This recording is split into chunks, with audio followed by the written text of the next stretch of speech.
of all of that, this is a huge week and a huge game for you today. A lot of times you talk about big games, and that's when you face one of the top teams in the conference. But when you're in the position you're in, you're playing a team that's similar to you in the standings. It's these games that become critical, aren't they? It is very critical. We have to win. They're right there with us, and we're in 8th, and I think they're tied with us for 8th. And this game is very crucial for us tonight. We beat them on their home court, so there should be no reason we don't come out and play with that same kind of intensity on our own home court and get this game. It's crucial also, not just because of the standings, but because of their hearts. They've been working so hard, and they've stayed in it. They've had, on the court, I know you see them get down, but once they get off that court and they're in practice the next day, their intentions are to keep working hard and get better. And it's been encouraging me to see that they don't want to quit and give up. We would hope that they would never want to do that, but them to show us that that's what they want to do, is they want to come back and get better.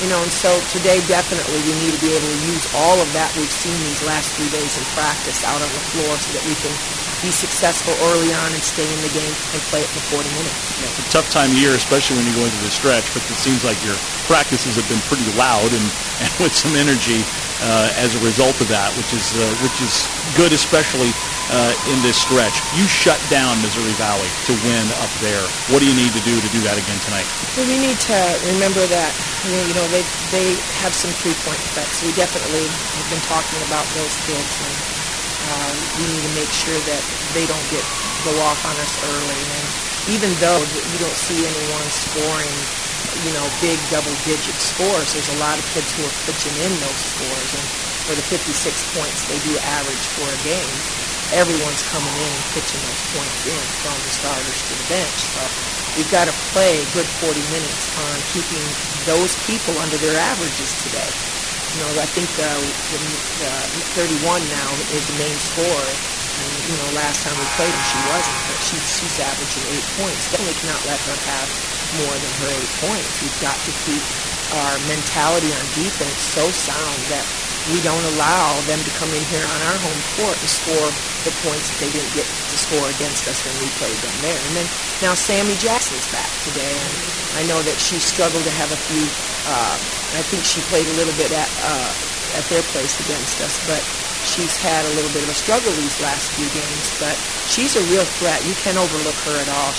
We don't need her to come out and have a double digits game. And the kid likes to play hard. The kid can score from the 3-point line. So we definitely need to take that out.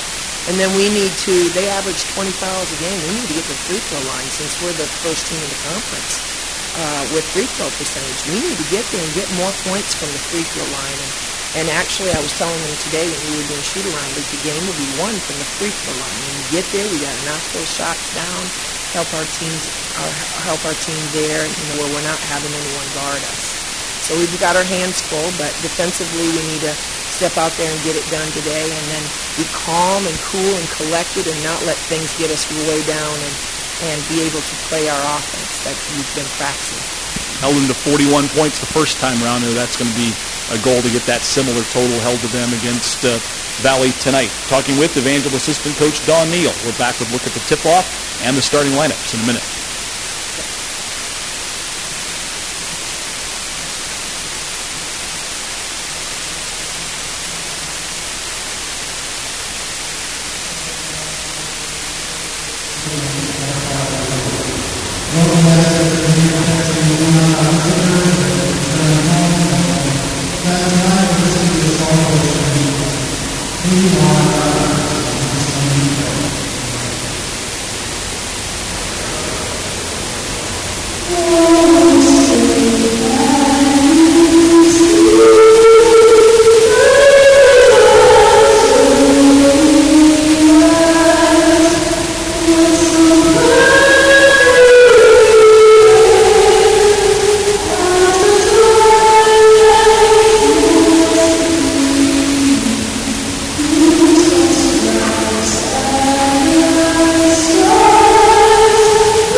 our national anthem from the Ashcroft Center on this Thursday night as Evangel gets set to take on Missouri Valley. Women's contest up first, and both teams trying to get wins for the first time in a while. For the Crusaders, it's been a 7-game streak in the L column. Evangel's last win came on January 5th, so more than a month, as the Crusaders look to try to rebound from 7 straight losses. They did beat Missouri Valley. They won back-to-back games in early January to the Crusaders, including a 53-41 win in Marshall over this team a month ago. Here are the starting lineups. First for the Vikings. Again, they're in 9th place, a half game behind Evangel for 8th, making this a huge matchup in terms of conference standings and postseason hopes, as we have the final 3 weeks of the season now heading into the stretch drive. For the Vikings, they'll start at a forward, Ebony Smith, 5'10", a junior from Lemoore, California. The other forward is Gabby Lovelace, 5'10", a freshman from Pleasant Hill. At center, Gabby Morales, 6-foot junior out of Bakersfield, California. And then their 2 guards include Raina Smith, a 5'7" freshman from St. Louis, and Sammy Jackson, 5'8", in her senior year out of Bernard. Vikings coached by Jolene Christensen in her 5th year. Again, they cannot just catch Evangel. They can pass them with a win today as they take on the Crusaders, who have no changes in their starting 5. At a forward, Jessica Rumfeld, 6-foot senior out of Bolivar. Rihanna Walsh starts at a forward spot, 5'9", a senior out of Clever. And Sierra McSpadden will start at a 3rd forward position, 6 foot, a senior from Chelsea, Oklahoma. Amanda Landolt starts at point guard, 5'5", in her 2nd year at a Kickapoo. And Emily Akins at 5'7", a sophomore from Parkview, is the other guard. Evangel 4-13, 3-8 in the conference, and right now in 8th place. Coached by Leon Neal in his 19th year, 384 and 221, his record as head coach. And we're set to go. Evangel at home for the first time in a week and a half, taking on Missouri Valley for the 2nd meeting this season. This was a close game. Evangel won by 11, won by 12, but it was a close game up until the late going, and the Vikings win the tap and we're underway from the Ashcroft Center. Vikings in road purple, white letters and numbers. They go from our left to our right. Out front, Ebony Smith gives it up in the backcourt to Lovelace, guarded loosely by McSpadden. Here's Morales at the right high post. Top of the key, Lovelace. Right wing Jackson feeds it down low to Morales, covered up by Rumfeld. Throws a shot up anyway. Missed it off the front of the rim. An offensive rebound won't go. Walsh a rebound this time for Evangel, and gets some space herself before the Crusaders take the other direction. Evangel in home white, maroon letters and numbers. McSpadden on the near wing, looks down low, goes out front to Landolt. Here's Emily Akins. She looks down low, finds McSpadden up top, fakes her way around a defender, puts up a runner right of the lane and missed it off the glass. Rebound Vikings. They'll bring it the other way. Jackson up the far side. Out front to Raina Smith, now to Lovelace, right of the arc. She'll look underneath. Bounce pass, top of the key, Morales. Hands it off for Jackson. Vikings reset with 12 to shoot. Raina Smith, right side. Backs up on a dribble. Now 5 on the shot clock. Goes to her left, cut off by Aiken. An offensive foul called on Raina Smith for pushing off. Seeing a little bit of the early defense from Evangel Leslie. They're kind of daring the Vikings to shoot a little bit. Yeah, they are, and they're not. That sequence there, they didn't give any looks for Raina Smith for her to pass the ball. She just kind of had to dribble around, and finally Aikens kind of forced her to push off a little bit, try to get some separation. Here's Rumfeld getting a pass down low. She got fouled from behind by Smith. Well, Coach John mentioned in your pregame interview with her about the way the team likes to foul. Be a good opportunity for Evangel if they can continue this and get to the line. Here's Aikens, left corner, brings it out front, finds McSpadden, 22-footer, good. Sierra McSpadden, 2nd leading scorer in the conference, averaging 17. Hits an early 3 there to put Evangel on top with 18:15 to go as we're just underway. Raina Smith out front. Sammy Jackson to Morales left of the key. Now to Lovelace, top of the arc. She'll go to her left. Pull-up jumper from 15, left wing, rattled home. Well, Evangel wants to stop dribble penetration, but that time a little too close in on the shot underneath. Walsh down low to Rumfeld. Top of the key for McSpadden. Kick out to Landolt, who doesn't have a shot. Akins got free from her man. Drives to her right. Gets inside the lane. Jumper from 12. Got the roll and the foul. She's such a good shooter, Leslie. I think Evangel wouldn't mind having her get a little more aggressive as well and looking to drive and take it to the basket. That time she's able to draw contact and get a chance at a three-point play. Absolutely. She's got a nice touch. She is very capable of getting to the basket off the dribble. Plus, she's a great free throw shooter, so she gets fouled in the act of shooting. It's an asset to Evangel to have her get to the line. Abby Lovelace called for the foul. Akins at the free throw line, second best in the conference from there, and it's good. 83% free throw shooter. She gives Evangel a 6-2 lead early. Vikings back the other direction. A little pressure shown by Evangel, but light on the far wing. Lindsey Jackson is checked in the game, tries to feed the post, and it's batted away by Rumfeld. Crusaders up the far side, bring it up. Walsh left wing, fakes a pass down low, goes to Landolt, right of the arc. Akins, deep three, right side, nothing but net. Akins fifth in the league at three-point percentage, fourth best in threes made, and it's 9-2 Evangel. Lally brings it up floor. Sammy Jackson running the point, right side to Raina Smith. Looks underneath, goes to Morales. She'll drive right of the lane, get around Rumfeld, bounce pass underneath, and a shot's going to be waved off, and a travel call on Ebony Smith inside.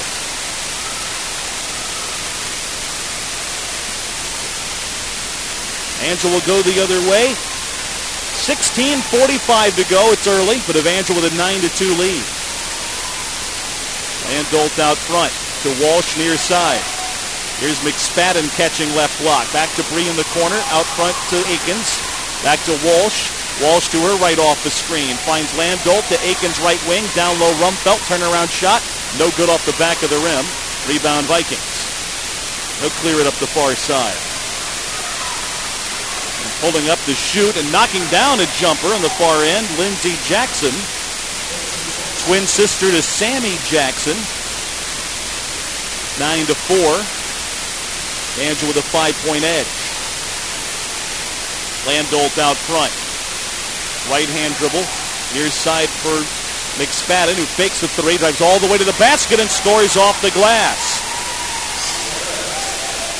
McSpadden and Akins have all of the Angel's points. It's an 11-4 Crusader lead. Morales out front. Gets it to the foul line, and Smith. Backed up to Lindsey Jackson. 18-footer partially blocked by McSpadden, but they're going to say she fouled her. And it's going to be free throws for Lindsey Jackson. About a 17-footer inside the key. And McSpadden trying to contest the shot. Got a little too much of her hand. She followed through. So it's free throws for Lindsey Jackson, averaging 6.3 off the bench. Her first free throw is good. Missouri Valley team hampered by the loss of Alexis Sweet, who went down with a knee injury in mid-December in a game at College of the Ozarks that preceded Evangel's men's game there. Saw that happen. Second free throw is in and out, no good. Walsh the rebound for Evangel. She went down and was in the midst of about a 25 or 27-point game with a lot of time left. Here's McSpadden left wing for three. It's short, airballed. Rumfeld, the offensive board, but went out of bounds with it. Sweet averaging 12 a game. That would give the Vikings a little more scoring punch and make them a little more dangerous. They've really never quite found their way with her out. Vikings bring it back the other way. Sammy Jackson brings it up. Out front to Morales. Julia Vasquez is into the lineup at a guard, a 5'8 freshman from Earth, Texas. Right side, Sammy Jackson dumps it down low, and a turnaround good off the glass. That was Kara Clark. who didn't play in Saturday's game at Benedictine, but comes in here and gets a turnaround shot to go. 11-7, Evangel. 14:45 to go in the half. Bree Walsh left of the arc to Landolt. She'll fake a three. Back up with her left-hand dribble. Now feeds it back to Walsh. Lob down low, intended for McSpadden, off her hands and taken away. Vikings the other direction, up the near side, Lindsey Jackson. Bounce pass underneath, caught by Clark inside. They go cross court, 18-footer. No good off the back of the rim by Morales. Rebound Walsh, and Evangel will take it the other way. Landolt to McFadden, right wing. Back to Landolt, top of the arc three is good by Amanda. 14-7 Crusaders. 14 minutes to go in the first. Vikings the other direction, shooting at the basket to our right. Out front, Vasquez goes to her left, picks up a dribble. Gets it underneath. Pass broken up and stolen by Landolt. And the Crusaders will go the other way with 13:40 to go in the first. Landolt to Walsh. Evangel has not made a substitution yet. Akins fakes a three, gets around a defender. Kick out to Walsh. Left wing McSpadden fakes a three, gets around a defender. To the basket, got it blocked. A nice block by Jackson, got all ball as McSpadden went up. Now has it right wing in transition. Hits the brakes, top of the key. Vasquez spots up for three. Missed it off the back of the rim. Rumfelt the rebound for Evangel. Ahead to Landolt, will push it up. He hits the brakes. Akins fakes the three, drives right under the basket. Double pump, it's good. Off the glass. That'll lead to a timeout from Missouri Valley. 16-7, the Crusaders open up an early edge. 13:02 to go in the first, and with a timeout called, we're back after this.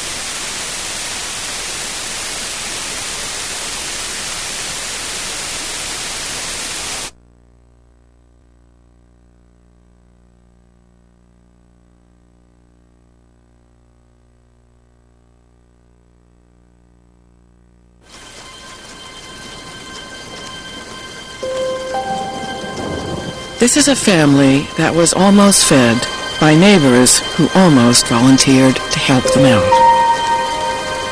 Almost volunteered. When it comes to giving, almost doesn't count.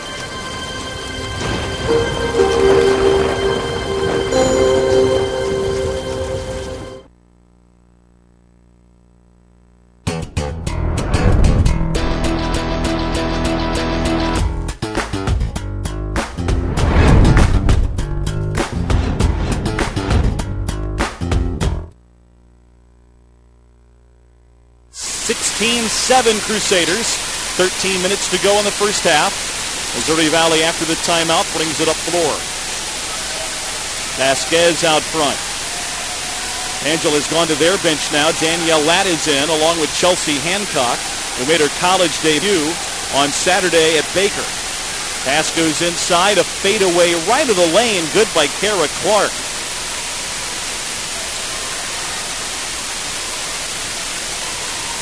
Landolt still in at point guard. Also in for the Crusaders, Jessica Lessman, 5'9 freshman out of Nixa. Pass down low, deflected, knocked out of bounds. Looks like it'll stay with the Crusaders. No, it's not going to stay with the Crusaders. They point the other way. The out front official shake his head as if to say it's not a turnover, but it's not what he meant, apparently. Vikings the other way, down 7. Ball knocked away. Hancock nearly with a clean steal. Knocked it away from Sammy Jackson onto the Evangel bench. Vikings keep it in the far sideline. Hancock, about 5'5", a freshman, came over that semester out of Hazen, Arkansas. Gabby Morales goes to her right, cut off by Latt. Left wing now for Lindsey Jackson. Dumps it in the middle of the lane. A hook by Morales. Gets the crawl off the back of the rim.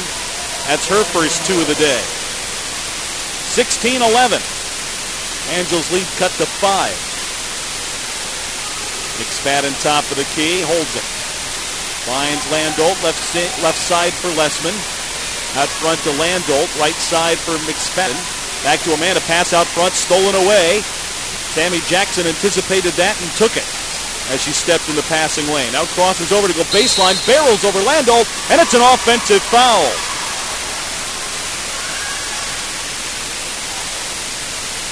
Amanda Landolt in the game in Marshall just terrorized Vikings guards. She drew 4 offensive fouls against one of the players alone. And I think had a couple of offensive fouls drawn on a couple other players she guarded in that game too. That doesn't surprise me. She just stays right on you like a pesky little gnat. Pass down low intended for McSpadden, taken away by Lindsey Jackson. Here's Amy Jackson up the near side. Lob down low, caught by Clark, goes up underneath, missed it off the glass. Rebound Hancock, she'll dribble out of traffic. Splits 2 defenders.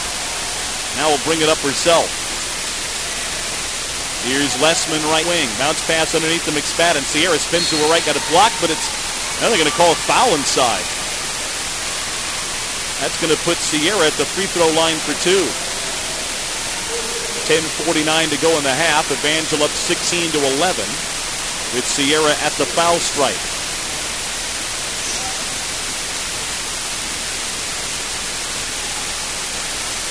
Akins is at the score table, but first a free throw from Sierra McSpadden, conference's second leading scorer. Free throw swishes in. C averaging 17 a game, 10th in the conference in rebounds. Second field goal percentage. Leads the league in free throw shooting at 90%. That's going up a little at a time and still will as she hits both there. And she'll come out of the game. Jessica Rumpfelt back in. Evangel doing a good job of challenging the Vikings. They've already got 5 team fouls. They're not even quite halfway through this first period of play. Evangel sitting with just 1 foul. That's not just what they were looking to do, but draw shooting fouls as well. Not just get fouls drawn, but get free throws. They've done that. Vasquez up floor to the top of the key to Samantha Kixmiller. To her right, this is Lindsey Jackson. Right wing to Vasquez. Out front, faking a 3, Sammy Jackson. Hits a forced 17-footer from the left wing. Her first 2. 18-13 as the Vikings hang in, trailing by 5. Hancock brings it up floor off of a Rumpfelt screen. Hancock left of the arc, finds Akins inside, spins around a defender, got it blocked from behind though. Loose ball picked up by the Vikings. Up the near side, Sammy Jackson. Dishes to the right side to Lindsey Jackson. Bounce pass left corner, a 17-footer won't go. Rebound recovered by Kixmiller of the Vikings. Back out front, Vasquez. Back on the right wing for Lindsey Jackson as they've got a fresh shot clock. Kixmiller looks underneath. Goes left wing for Vasquez. She's covered up by Hancock. Now Sammy Jackson gets it down low. Clark, a turnaround shot, draws an Evangel foul. He throws down for the Vikings this time on an Evangel foul. That's called on Danielle Latt. Free throws for Kara Clark. Clark out of Omaha with 4 points already today, averaging almost 8 off the bench. Hits the first free throw. Tianchi Brown in for the first time for the Crusaders, 5'7" junior out of Gainesville, Florida. She comes in with Landolt. Raina Smith back in for the Vikings. Second free throw, good by Clark. She has 5. 18-15. Evangel was up 9. They're now leading by 3. Landolt brings it up. Landolt near side. Danielle Latt puts it on the floor. Finds Landolt. Lob inside intended for Rumpfelt, and it goes over her head and out of bounds. Evangel wants to get the ball inside, not necessarily just in today's matchup, just in principle. And Leon Neal not been overly happy about the fact that they haven't done that enough, but you can kind of see that not exactly confident with the pass to the block. There's been a few of those that have gone awry. You're right. They've been kind of over the fingertips of our inside players. It's going to be a defensive foul on the Crusaders underneath. A hold charged against Jessica Rumpfelt.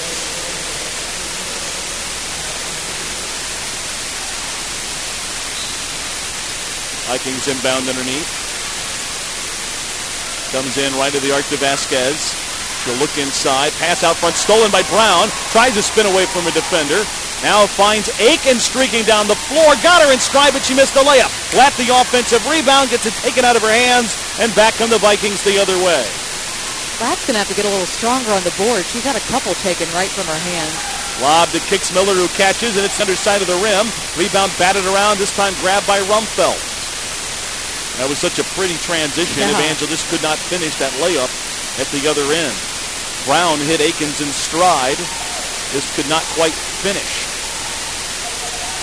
Here's Akins left wing to Landolt. He has it between the circles, 10 on the shot clock. Seemed like it got wound down awfully fast. Here's Landolt to her right. Over to Brown. She'll fire three, and it's over the rim into the hands of Lack. Tries to put it back up, and it's well short of the rim, and a turnover to the Vikings.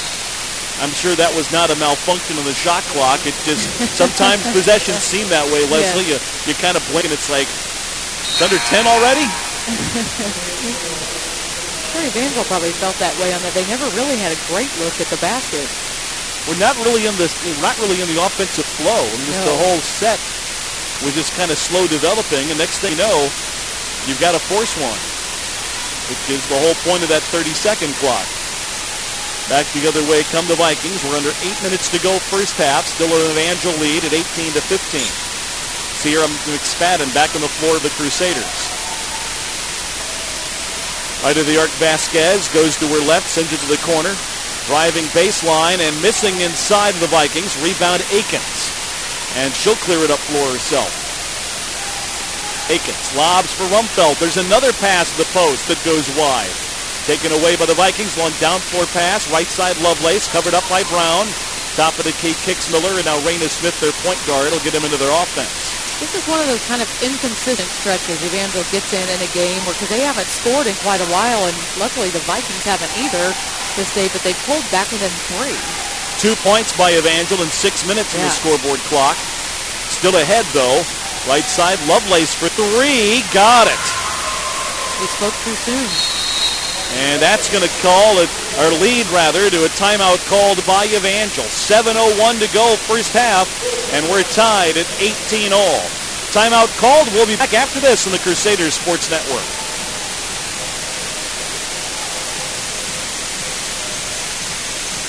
Take 2 of these.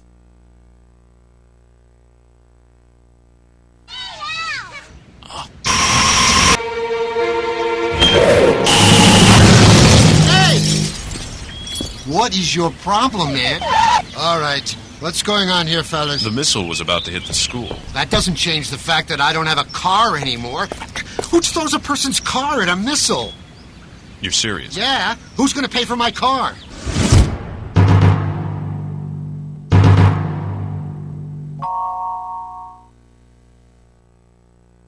That's a little...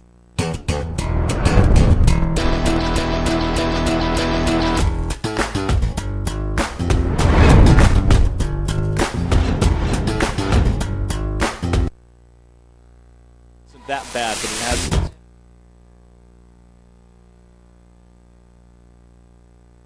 7 minutes to go first half.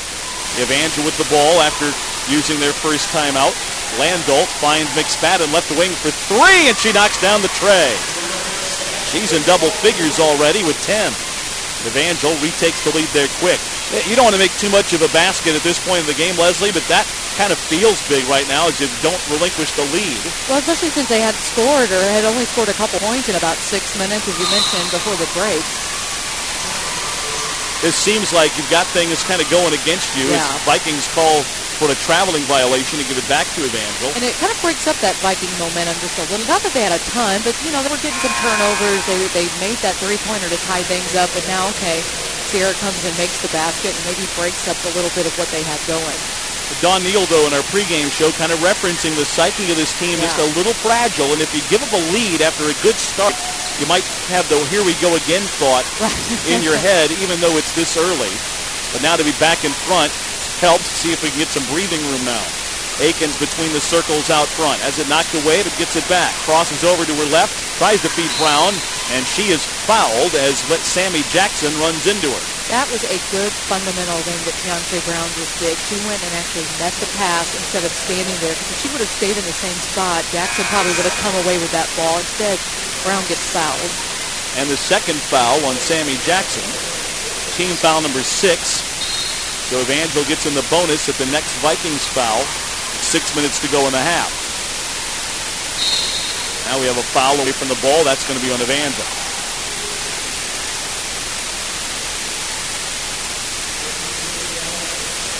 That goes on Brown. So Vikings get the ball right back. That, although for the Crusaders, is their 4th team foul and Tianchi's first. And the degree to which Leon Neal won't mind that necessarily is he's looking for his team to set a little more aggressive screens. Right, exactly. Far side Lovelace gets it far corner to Ebony Smith. She'll take it to the wing. Drive to her right. Gets to the foul line. A deep three by Raina Smith off the back of the rim. McSpadden the rebound. Gets it knocked away from her from behind, and it's tied up. And Evangel's got the arrow. Leon Neal actually wanting a foul on that, pointing out that Sierra, in order to get tied up, got knocked down.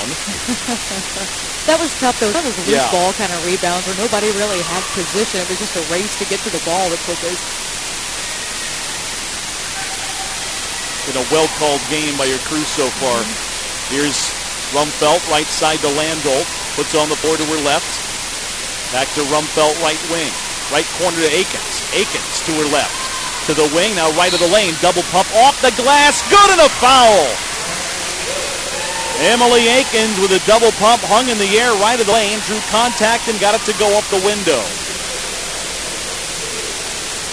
Again, we talk about her shooting touch, Leslie, but that's more of a scorer's touch and Yeah. being able to find the glass and withstand the contact. Yeah, to finish that kind of a shot after getting pounded pretty hard. Vasquez got called for that foul. Akins now with the 11 points, and we've got a offensive foul, I think, on Missouri Valley. I think you're right. I looked up, and they called a push on Raina Smith. That's her second one, and Gabby Morales comes back in for the Vikings. But it wasn't coming in for Smith. They're going to have to run another new face into the game. Regine Messinario, 5'5" junior from Delano, California, has come into the game for the first time. Rumfelt right of the lane, puts it on the floor, spins to the inside, missed a shot off the glass. Rebound knocked loose, it goes out of bounds, and it's going to be Evangel's ball back as Messinario could not hang on. Less than 5 minutes to go in the half. Evangel inbounds underneath. Evangel, when they get an open look or get an open pass to the basket, they've got some good shots because there's not much help defense coming. Pass down low, taken away, knocked loose at midcourt, and taken by Landolt, who steals it back. Shot clock reset in that mess, so the Crusaders get a fresh clock as they bring it up. Landolt right side, brings it to the near side off the double screen, top of the key, backs up, fires it, intended for Landolt, or rather intended for McSpadden. Nearly took out some cheer squad members under the hoop. It came a split second too late. I think by the time she really recognized McSpadden open, and I don't know that a pass was a good idea by the time she realized she needed to throw it. Had a little something on it. You got to keep your head up down there. Sure did. Crusaders up 6. Messinario left wing, takes it to the corner, back out front. Swung top of key for Lovelace. Top of the arc now, Morales. Goes to her right, runs it right into Akins, who gets a clean steal. Has a one-on-one race the other way, drives, and can't hit the layup. Rebound, Brown, and Tianchi scores on a putback. Lead back to 8 at 26-18. Less than 4 minutes to go here in the first. Lob underneath, intended for Morales. They're going to call a hold on the Crusaders if it's on Rumfeld. It's going to be her second. Landell came flying from outside, tried to knock the pass away. I thought she was going to get it.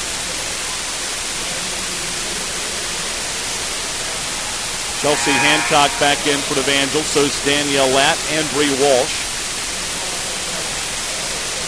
was Rumfeld's second foul. Team foul number 5. Inbounds comes out front. Vasquez catches. Foul line to Morales. Drives right side. Lost the handle. And it's going to be Evangel's ball as it got broken up by Bree Walsh. Good help defense by the Crusaders. Evangel will go the other direction. Since that last Evangel timeout about 4 minutes ago, they've gone on an 8-0 run. Here's McSpadden left block. Puts it on the floor. Turnaround shot. Good. Over. Gabby Morales underneath. She has 12. Now the lead 10. Vasquez floor. Harassed by Landolt.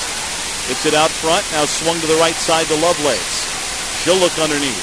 Goes right corner at 3. Launched from there. No good from Messenario. Long rebound to Lack. Evangel will bring it the other way. Chance to continue this run with 3 minutes to go in the half.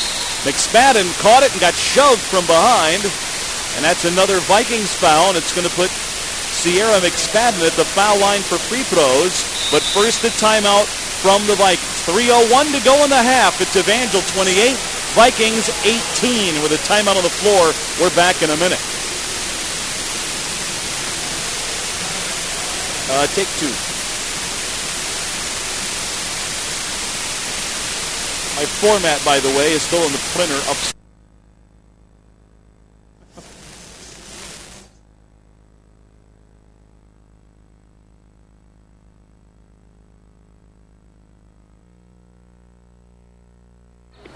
Come on, boy. Come on. What do you got there, Yogi? Huh? What have you found? What do you got, little fella? Drop it. Looks like someone's butt. Man, they probably lost it playing with their kids. Hey, leave it. Come on. Come on.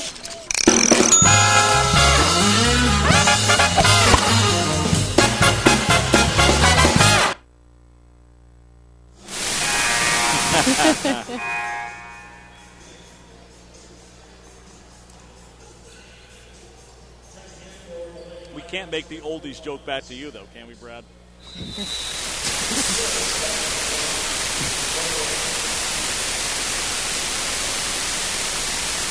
Back at the Ashcroft Center, where Sierra McSpadden will add to the Evangel lead, hitting the first of 2 free throws. 3:01 to go in the first half. Evangel leading Missouri Valley by 11, make it 12. McSpadden hitting both free throws. She has 14, and the Crusaders lead 30-18. Vasquez looking to bring up.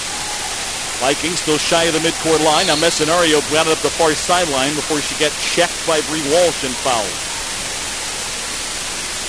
Team foul number 6 on the Crusaders. First on Walsh. You don't want to think too greedily here, Leslie, but this would be huge for the Crusaders if they could continue to build on the lead and have a drama-free second half. Absolutely. Really. How nice would that be for them?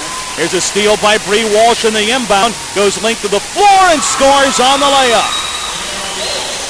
A steal and basket by Walsh, and the Crusaders extend the lead. Top of the key. It goes for the Vikings, and it's going to have a reach-in foul on the Crusaders. That's going to be the second one on Bree.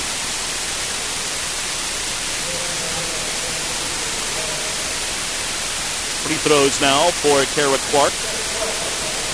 Leads them in scoring tonight with 6. First free throw, good on the front end of a 1-and-1. This is a game that Evangel badly needs to get. Yes, for many reasons. And the later it would go in a close game, and certainly the Vikings are far from buried, and a lot of basketball still to be played. But if this thing is tight down the stretch, it becomes a real nerve-wracking situation. Yeah. Score table confused on the far side. Evangel is at their bench now before they'll break huddle.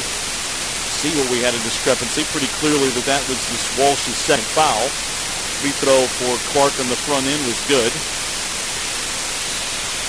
Second one. That rattles through. 32-20 Evangel. Yeah, those tight games haven't really seemed to go in the Crusaders' favor. So it would be nice to have a pretty nice, good cushion going into the second half of play. Hancock out front. Far side fed Landol. Ball poked away from her to midcourt. Picked back up, though, by Amanda. Now right wing, here's McSpadden. Tries to split two defenders and got grabbed and fouled by Vasquez. They had Evangel scrambling, and if they kind of keep with the tight defense there, I'm not sure the Crusaders might have been in position to do anything, but Sierra split two defenders, and Vasquez just wrapped her up. Yeah, one little move there, and Sierra kind of frazzled the defense a little bit. He gets the free throw. Emily Akins, who's been on the bench for a chunk of this run, comes back in the lineup for Evangel. Comes the second by McSpadden, and that's good. She has 16. 16 of Evangel's 34. Crusaders up 14 points, 2:05 to go in the half. Samantha Kixmiller, far side, gets it to the midcourt line. Messinario brings it across, drives all the way to the basket. Now to the foul line. Kixmiller, a jumper from there is good. Kixmiller is 6'1" sophomore from Kearney, Missouri. Gets into the scoring column. Yeah, that's their first field goal in quite some time, too. They had a couple of free throws, and that's been it for a while. Angel up 12. Flat top of the key. Far side Landol. Out front to Walsh. Bree goes to her right. Feeds Landolt on the right side. She'll bring it back between the circles. 7 to shoot. Landolt to her left. Over to Akins. Akins with 3 on the shot clock to the foul line. Jumper lane blocked, and there's the horn. And the Vikings are going to get it on a shot clock violation. That comes Missouri Valley. Down 12. They'll look to try to get this within single digits before the break. That'd be big for them. Out front, Lovelace. Right side for Messinario. Top of the key, Lovelace. She'll fire an 18-footer, and it's off the back of the rim. Bounces out. Rebound, Walsh. 1 minute to go before halftime. Crusaders bring it back the other direction, leading 34-22. Landolt will take her time bringing it up. Still just now to midcourt. Goes to her right off a McSpadden screen. Leads Sierra left to the arc. She'll drive left, get into the lane. They're going to call it a travel. That was subtle. She may have taken a little hop as she went left to the paint. That scenario over the midcourt line. He'll bring it up. Now drives to her left, stops along the left wing, really lost the handle. Lobs it down low for Kixmiller, who puts up a shot off the glass and scores from the left block. Lead down to 10, 20 seconds to go in the half. See if the Crusaders can end this half on a positive note and put together a nice run to get themselves a lead. You'd like to end this with some momentum. Here's Landolt right side. Has it top of the key, has it poked away, stolen by the Vikings with 3 seconds to go in the half. Vasquez with a runner from 30 feet, went off the glass and then rimmed out, but it's no good, and we go to the locker room with Evangel leading by 10. Our score at the break, it's the Crusaders 34, the Vikings 24. First half recap when we return after this on the Crusaders Sports Network.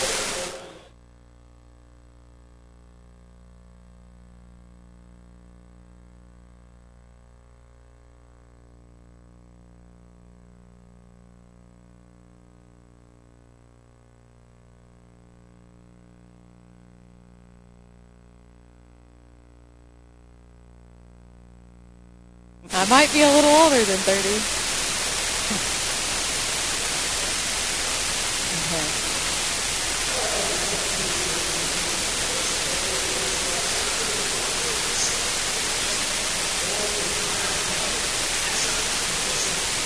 Are we calling 3 maids for her? She's kind of tall. She is.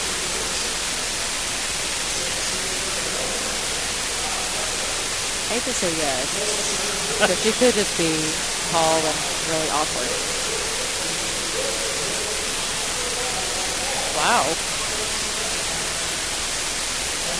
I'm going to go try. Can I play? Your eligibility's up, so yeah. So the first one's the key. That is true. Good form. Just don't dribble. We need to hurry here. Don't dribble, please.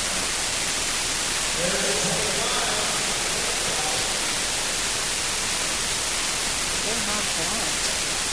Oh.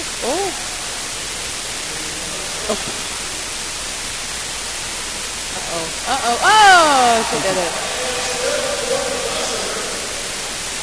I think she stepped on the line. No good. Basket, no good. Florida Panthers tried to rip somebody off in that one year. Really? Yeah. One of those length of the ice shots through a little mouse hole, and it didn't. It got there, but not all the way in. Like 3/4 of the way in. They celebrated like he won, and then somebody goes, "No, it was for like a free truck or something." Oh, well, I see. I guess you'd have to be a little more stickler on a truck. Should be insured, though.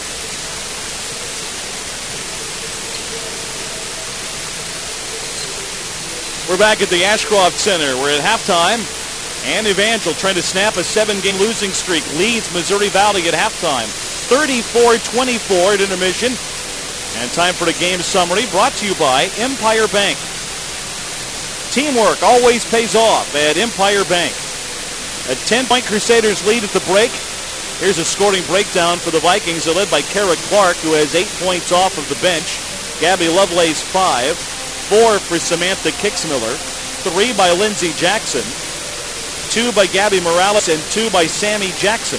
For the Crusaders, Sierra McSpadden with 16. Then Emily Akins with 11. So there's 27 of Evangel's 34 right there.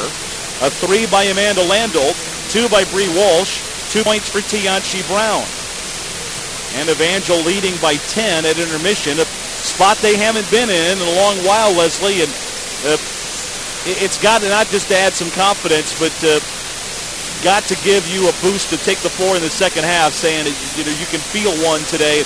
But this is a big game, and you know that the Vikings know what's at stake for them too, a chance to move into 8, and that means a lot. So we could have a different second half ahead of us. Yeah, and I definitely think that Evangel should come out with some confidence, but not taking it for granted. 10 points, really not that big of a lead with 20 minutes still to play, but they're doing so many things well and so many things right, rather than going through huge stretches of whether they're letting the other team come back or not getting scoring. They've gone through a few minutes here and there, but then picked themselves up a little bit more quickly maybe than they have in other games and kind of ended those droughts and gotten back in it. I mean, they allowed the Vikings to tie it up, and then from there on went, on quite a run before they even allowed Missouri Valley to score again. So kind of took the clamp down just a little bit. And I think the only column maybe that they might be a little disappointed in right now is turnovers, a few kind of errant passes, trying to feed the ball inside a few times. But other than that, shooting much better. They're rebounding much better tonight, playing fantastic defense so far as well the first 20 minutes. Evangel turned it over 11 times, as you mentioned. That's not great, but they forced 12 from the Vikings' end. But that's the thing, too. If Evangel can cut down on that a little bit in the second half, may have a chance to extend what's a 10-point lead now. The other end saw Missouri Valley a lot more aggressive on the defensive end than it was the first time we saw that.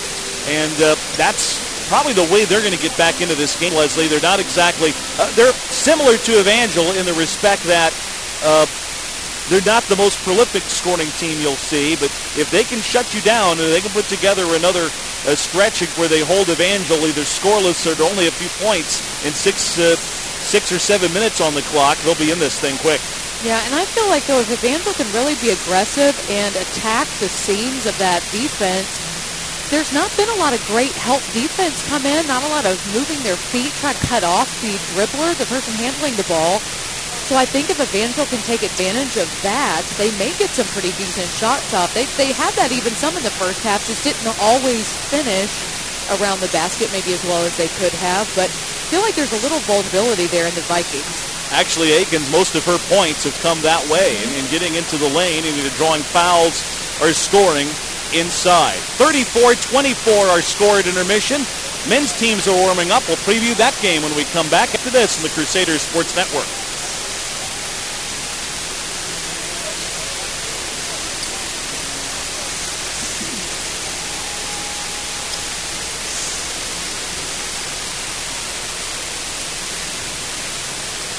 Don't jinx it. Yeah.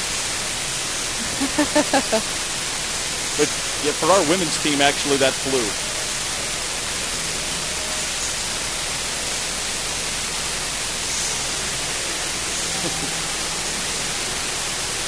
Well, when you say that, that means we all missed it. Wow, I didn't realize men had taken sole possession of first. We got some help Saturday. Okay, we'll take whatever we can get. It never happens. I mean, it's one of those things. Oh, that's Central like, Methodist. Yeah. Wow. Bit of an upset. Yes, we need to use that now to our advantage because that is really rare.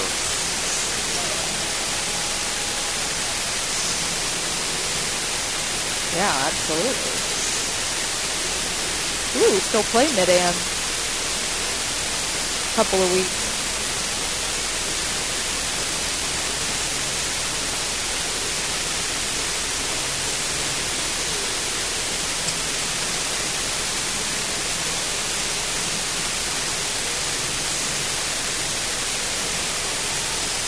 Ed Beach and Leslie Callison back at the Ashcroft Center. Brad Volker, our studio engineer tonight.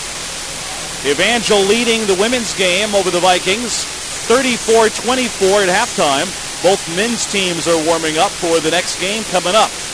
We'll have that broadcast for you on the Crusaders Sports Network and ESPN 1400 in a little while. Evangel comes in first place in the conference, ranked 17th nationally. Evangel is 17-5, 10-2 in the conference. Missouri Valley 9-15. They're 4-8 in the league. They played pretty well lately, and they feature the conference's leading scorer, who's only a freshman, and a local product in Nixa rookie Jordan Epps, who's scoring 19 a game. A couple of Republic products as well on Missouri Valley. So a homecoming of sorts for several players on that men's team. But when you're in the position that Evangel's in, Leslie, they're all big right now. With a month to go in the regular season, a one-game lead in the conference standings. Yeah, not to make too big of a deal of records, but Missouri Valley sitting a little bit lower in the conference. That's not a game you want to drop either. I mean, you don't want to let one of those go because Evangel still has to face Mid-American Culver Stockton, if I looked at the schedule correctly. And, I mean, those are going to be two extremely tough games in and of themselves. So, losing a game to a lower-ranked team or lower-seeded team could make a huge difference in the next few weeks. It would negate the advantage that the Crusaders picked up as the Central Methodist knocked off Mid-American Nazarene on Saturday night. The advantage for the Crusaders is they've already been to Mid-American Nazarene and Culver Stockton. So there's two games you mentioned, both at home.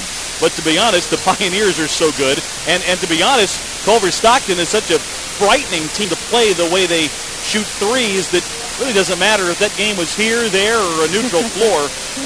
They're good enough to have that game scary no matter where it's played. So a little advantage, and you've got it at home, but by no means a comfort zone. So you're right. They're all huge the rest of the way to try to hold off this lead. Because, you're right, it's a one-game lead, but you still don't control your own destiny, or at least you do, but so does Mid-American Nazarene, and so does Culver Stockton. Yeah, and you don't want to expect any more help. I think, you catch a break on Saturday getting your sole possession of first, but you can't rely on that kind of stuff. And again, you want to take care of any team that you feel like you should be able to beat, and hopefully that's Missouri Valley tonight. The Crusaders can do that.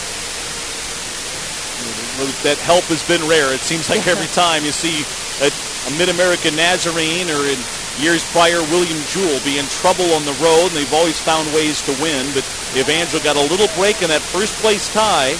Broken Saturday with Evangel winning at Baker while Mid-American Nazarene fell to Central Methodist. Now Evangel up to them now to try to hold on to that lead in the conference race.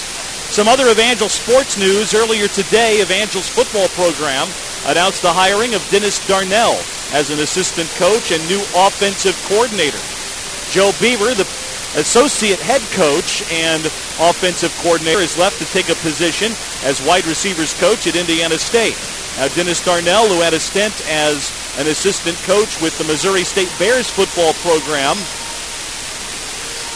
and was most recently at Texas State as the offensive line coach there for the prior 2 seasons. Now back in Southwest Missouri and on the Evangel University football staff. He coached under Randy Bald at Missouri State, a former Bears football player himself.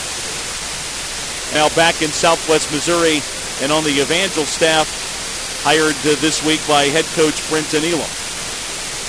Again, we're at halftime. Evangel's women's team leads Missouri Valley 34-24. Crusaders up 10 at the break. Second half on the way when we continue in a minute.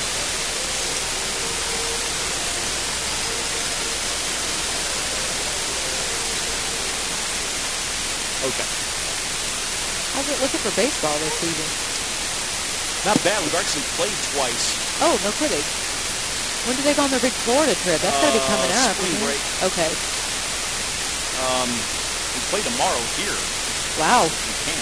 I saw the tarp on the field. I wondered about that. Yeah, we're pretty good. We return a lot of people. Oh, good. 28 and 22, something like that last year. Okay. 16 and 10 in the conference. Okay. And return all the key guys. Are we supposed to get snow? Yeah. I might get a snow day? I wouldn't get your hopes up for that. Shoot. I'm ready for one. Oh.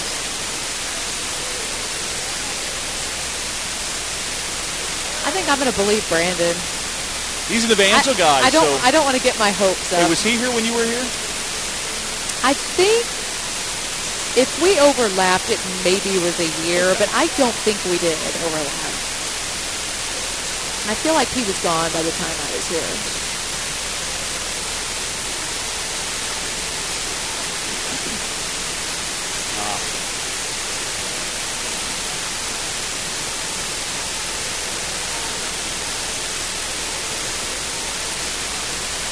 But I just looked, I saw the high was like 47 for Tuesday or something. Huh. Well, I guess that's a high. I guess that doesn't mean it's going to, like, be the whole day. Doesn't bode well for your snow day. Dang, I know.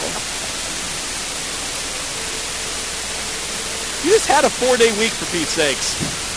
I live for 4-day weeks. These 5-day weeks are for the birds. I guess you don't. I think when you have another one. We have 2 5-day weeks in a row. Then we have President's Day off, and it's like...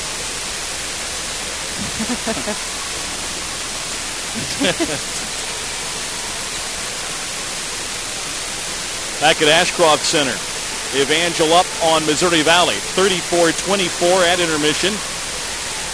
McSpadden with 16 points leads everybody for the Crusaders. Evangel won this earlier matchup by 12, now with a 10-point lead at the break on the Vikings. Again, a big matchup for both teams in terms of the conference standings, with both trying to get into the postseason. Evangel in 8th place in the conference, and 8 of the 10 teams in the league make the postseason. Evangel with a half-game lead in the Vikings coming in. Crusaders trying to hold off Missouri Valley for that 8th place spot. And a big week really for Evangel. You got Missouri Valley here, then we go to Graceland on Saturday for a game there. That was a team that took the Crusaders to overtime, but Evangel prevailed. Second half coming up. Here is Leslie Callison. All right, thank you, Ed. Missouri Valley's going to get the first possession of the second half. Again, trailing by 10 to the Crusaders. Evangel leading 34-24. Missouri Valley now moving from our right to our left in this contest. A flashing Missouri Valley player gets a hold of the ball, but it's knocked out of bounds by the Crusaders. Pass intended for Gabby Morales. Loses it underneath the basket, though, and Valley will get it back, however. Toss it in underneath their own basket. Pass inbounded to Raina Smith. Shot no good. Brianna Walsh comes up with a rebound. Crusaders out-rebounding Missouri Valley by a couple in the opening half. The statistic Coach Neal has to be pleased about. Landolt controls the point right now. Now passes to McSpadden. Right wing. Puts the ball on the floor to her left. Passes to Landolt. Left side. Bree Walsh with it left side. Takes a dribble. Kicks it out to Landolt. 6 on the shot clock. Goes to her right. Doesn't have any penetration. Now Akins is going to try. 1 second. Has some separation. Shot no good. And they're going to say that didn't hit rim. I thought it kind of skidded the back of the iron. Well, the official is a little closer than we were. That might have gotten glass and not iron. I was with you, though. I thought it got the back of the rim and skidded past it, but no. It's Missouri Valley's ball. Gabby Lovelace Has it now. Raina Smith, top of the key. Ebony Brown finds inside to Gabby Morales. Her shot rattles around, but finally drops through the net. And the Vikings have the first basket of the second half. Pull within 8. Somehow Rumfeld lost her footing, and that left Morales alone middle of the lane, and she's able to hit the shot. Walsh with it right side now finds Jessica Rumfeld. She'll drive right, has an open seam, gets all the way to the hole, but shot airballs that. McSpadden cleans up the rebound, gets the putback. McSpadden with 18 for the Crusaders. Had a big opening half with 16. Added a couple more there. Crusaders back in front by 10. Minute and a half gone in the second half of play. Raina Smith goes right side. Now Sammy Jackson, top of the key. Skips a pass over to Gabby Lovelace on the left side. Reverse layup. Can't get it to go. Morales gets the board over Rumfeld. And the putback is good. Got an offensive rebound and put back on our end, Leslie, then you give one right back up. That's Leon Neal won't necessarily like. Only one offensive rebound for Evangel in the first half, but they want that to get better. McSpadden with the ball out front for Evangel. Now Landau left side. Aikens, top of the key. Resets lob pass to Rumfeld. There's going to be a foul, and that's going to be a push-off on Rumfeld, I believe, which is her third foul. Usually you see that as a hold. They caught Rumfeld using a free arm to get a little space. And she needed space. It was going to be a long pass, not a great pass from out front, but just a little too much shove with her forearm. And that will send her to the bench with her third foul. First foul for Evangel for the half, and Danielle Lack checks in for the Crusaders. Foul called in the backcourt. I think that's going to go against Landau. That was weak.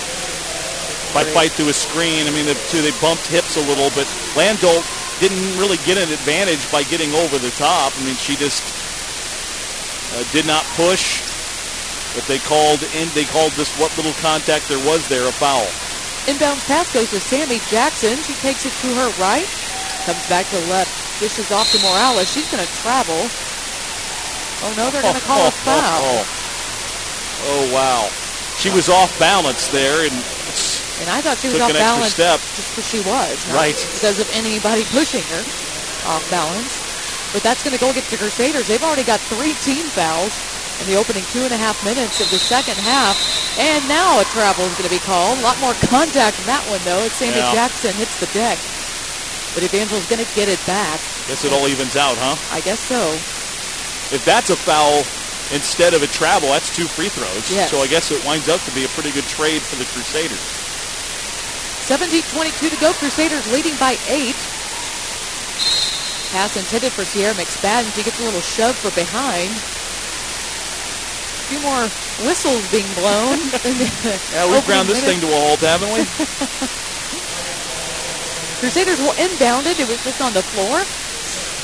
Shot clock resets off a fresh 30 seconds. Aikens doesn't take much of it, though. Banks it in for almost the baseline as she nails the 3. It's a pretty inbound play. I couldn't tell if I wasn't quite looking for if she inbounded, but she came right to the corner and got open going from underneath to the corner. That's a tough shot. Morales with the ball at the elbow. Goes to her right, beats Lack to the basket, and gets bucket. I wondered if they were going to go to her more. Only 2 points at halftime, and their leading scorer and a pretty good player. And awfully quiet first half. Sure enough, that's where they've been aiming at. Crusaders with the ball. Walsh with left wing. Crusaders not moving much. Walsh is going to challenge the Viking. Basket's good. They count it. It's going to be a foul against the Vikings. Waiting to see if that was going to be called on Walsh or not. I believe that was on Morales. Her third personal, so that's kind of good news. She scored a couple baskets this half for the Vikings. She may have to go out. Right now, though, it's Lindsey Jackson that comes in. She replaces Gabby Lovelace. Walsh at the line. She'll have one shot. 41-30. Crusaders back up by 11. It'll stay there. However, Ariel Robinson is checked in for the Crusaders. Got the rebound. Crusaders can reset the offense. McSpadden's going to fire from 3 from top of the key. No good. Vikings this time come down with it. Jackson pushes up floor, passes to Lindsey Jackson. Morales left all alone. Ariel Robinson comes in, swats it away, but the Vikings manage to get the cleanup anyway, and Ebony Brown gets her first basket of the night. Looked like for a second Evangel might have caught a break there, but Ebony Brown had to play. Crusaders with it on there, and 4 minutes gone. We're under 16 minutes. Crusaders lead 41-32. McSpadden with it, top of the key for the Crusaders. Bounce pass to Aiken. She backs it up the midcourt circle. Now takes it to her right, off the screen from Robinson. Fights her way to the basket, off the glass, and good with 1 second left on the shot clock. Aikens with 16. Sammy Jackson brings it up for the Vikings. Clears everybody out on the right side. Looking for somebody, has to skip a pass across the floor. And Brianna Walsh is going to be called for the foul. It's going to be her third.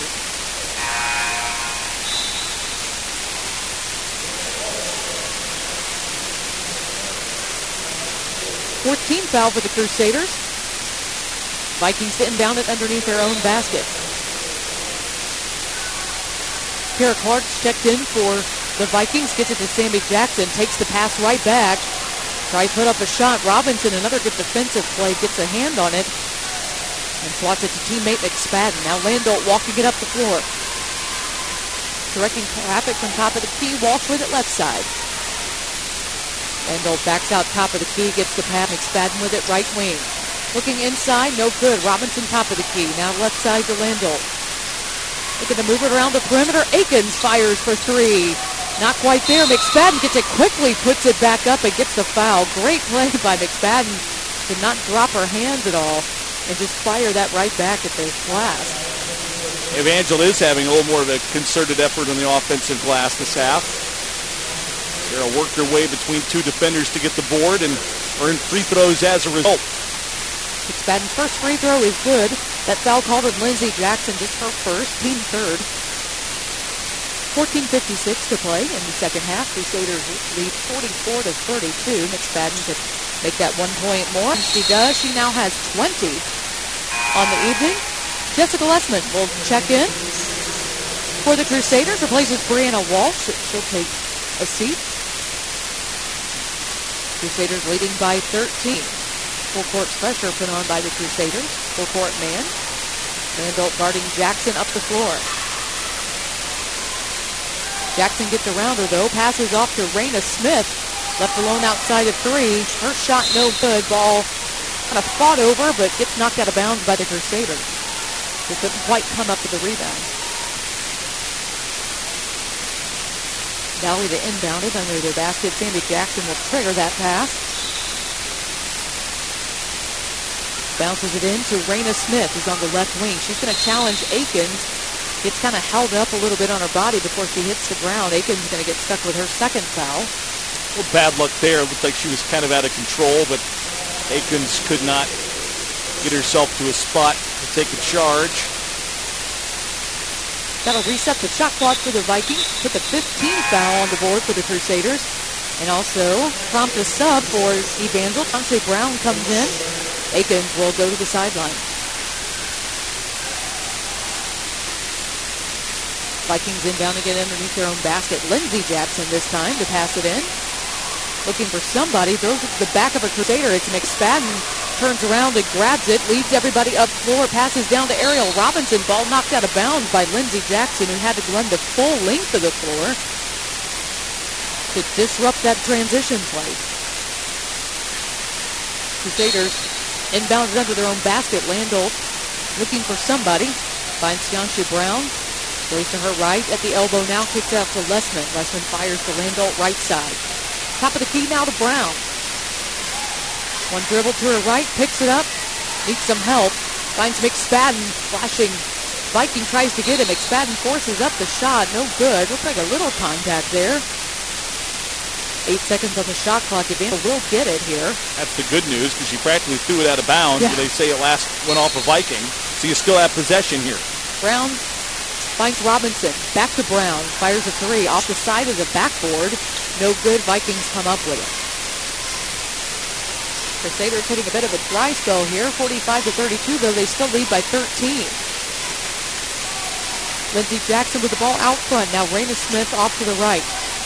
Passes back to Ebony Brown. She fires from the free throw line. No good. Kara Clark has the offensive board, though. Backs her way in, but passes back out to Sammy Jackson at the top of the key. She'll go to her left, pushes down Landolt, gets called for the foul, and that's Jackson's third. Amanda again slid left, saw the defender lower her shoulder and able to draw the offensive foul. She did that all night in Marshall. She put herself in the exact right position. Didn't slide into Jackson, kind of slid away from her just enough, and Jackson stuck her arm out, knocked her over. Landolt will get a little bit of a break as she heads to the sideline. Aikens back in. Aikens fires for three. Looks good. Nope. In and out. Rattled around. Ball poked away by Brown as Lindsey Jackson came away with it, but poked into the Evangel bench. Vikings will get it back, but 6 seconds ticked off the shot clock in that time frame. But Brown quick. She can anticipate some of those really well and kind of all of a sudden show up where you don't think she should be. Very athletic, quick, with terrific foot speed. And she can go end to end in a hurry. They also thought the officiating crew that was an awfully quick 6 seconds that went off the shot clocks. They put more time up. Put it back to 28, only seeing a couple of seconds ticked off there. That seems right. It does. Yeah, I thought that was a fast 6 seconds. Vikings bringing the ball up the floor. Julia Vasquez, who checked in moments ago, has it. Passes to Lindsey Jackson, gets knocked to the ground. It's going to be a pushing foul called on Jessa Lessman, her first personal. Kind of an unnecessary contact. Yeah, she's right there in the passing lane, tried to deny it, but then when the player that caught the ball fell down, they had to call the little bump. Lindsey Jackson intends a pass for Raina Smith. Brown gets in the way, though, knocks it into the crowd. Well, you said it was unnecessary, Leslie. If she just kind of holds her ground, you're going to have the player catch the ball with her back to the basket from the sideline. Yeah. Not a lot you can do from there. Errol Robinson gets a hand on that one. Brown ends up cleaning it up, hands it to Aikens. Crusaders create the turnover and get the ball back. Still sitting on that 13-point lead, 13 minutes to go in the second half. Aikens going to her right, kicks out to McSpadden. Takes a fake, puts it in the lane, goes up, shot no good though, has a good look at it, but Ebony Brown comes down with it, passes out to Raina Smith, controls the point, bumps heads with Brown. Brown's going to get called for the foul. Brown's second personal, 7th team foul for the Crusaders, so that means that from here on out, Vikings are going to get to the free throw line. A lot of time to shoot free throws with 12:41 left on the clock. Gabby Lovelace checks back in for Missouri Valley. First free throw is good for Raina Smith. That's her first point of the evening. There's a way you can get back in the game. Yeah. You're scoring with no time elapsing if you can get to the free throw line, and they're in the bonus early on. Second free throw is good as well. Crusaders lead dwindles to 11. Crusaders with it back and tend to slow things down just a little bit. Aikens controlling point. Landolt out of the game. Brown on the right side. Looks for somebody, has to give it to Aikens at the top of the key. Now McSpadden left side. Finds a cutting Brown in the lane. Shot no good from the block. There's going to be a foul underneath, and I think they're going to give this Aikens. So do I. That's good. Yeah, we could be wrong. Nope, they're going to call Raina Smith for the foul. I'm not sure I'd buy that one either. I don't either. I didn't really see a lot of contact, but, you know, if it's going to go, if there's going to be a foul, I'm glad it's on Raina Smith. That's her third personal. Crusaders get it back with a new shot clock. Lessman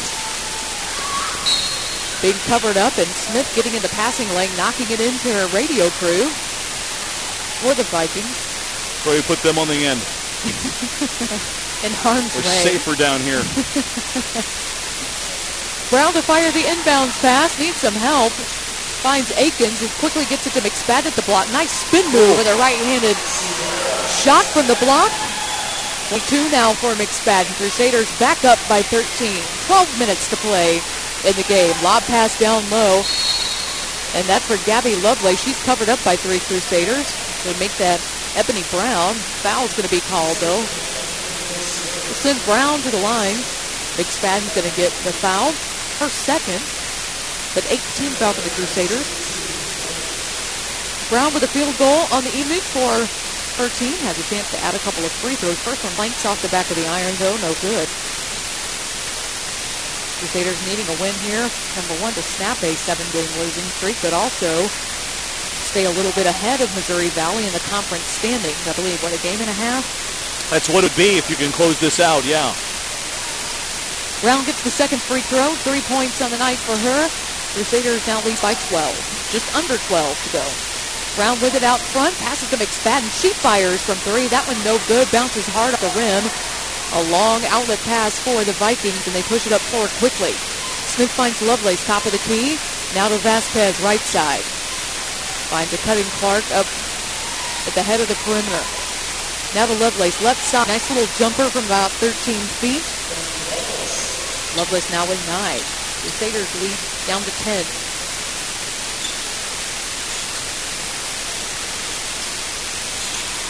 Brown with it right side for Evangel. Now McSpadden top of the key. Akins with it left side. They'll move it back to the top. Robinson fires from about 16 feet. No good. Nothing but purple jerseys underneath. And the Vikings will head to our left. Brown with it. Right side now Lovelace. Puts it on the floor. Has nowhere to go though. Finds Kara Clark top of the key. She'll challenge Robinson. Goes to her right. Puts up the shot. It's good. McSpadden trying to help. Didn't get there. Didn't get quite enough in the way that she's going to get her third foul. And Clark's going to get her 10th point. Has a chance to make it 11. Couple of substitutions. Jessica Rumfeld and Amanda Landolt check back in, as does Brianna Walsh. Evangel with their starting 5 back on the floor. Sammy Jackson comes back in, as does Gabby Morales for Missouri Valley.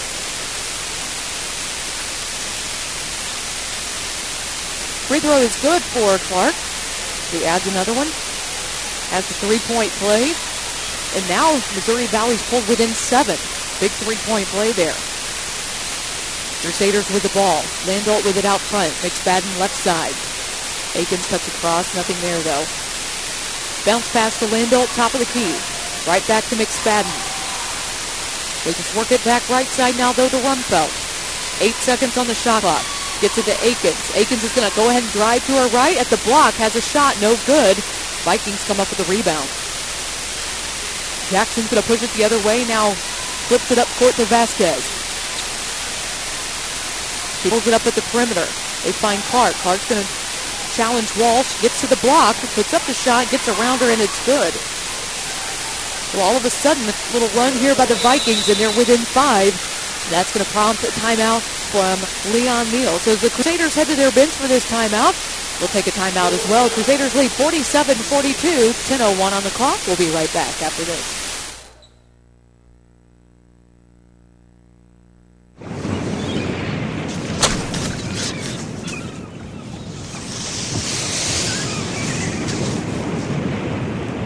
Check it out, man. What is that? It looks like someone's belly. Probably lost it walking on the beach. Man, just leave it. Let's go.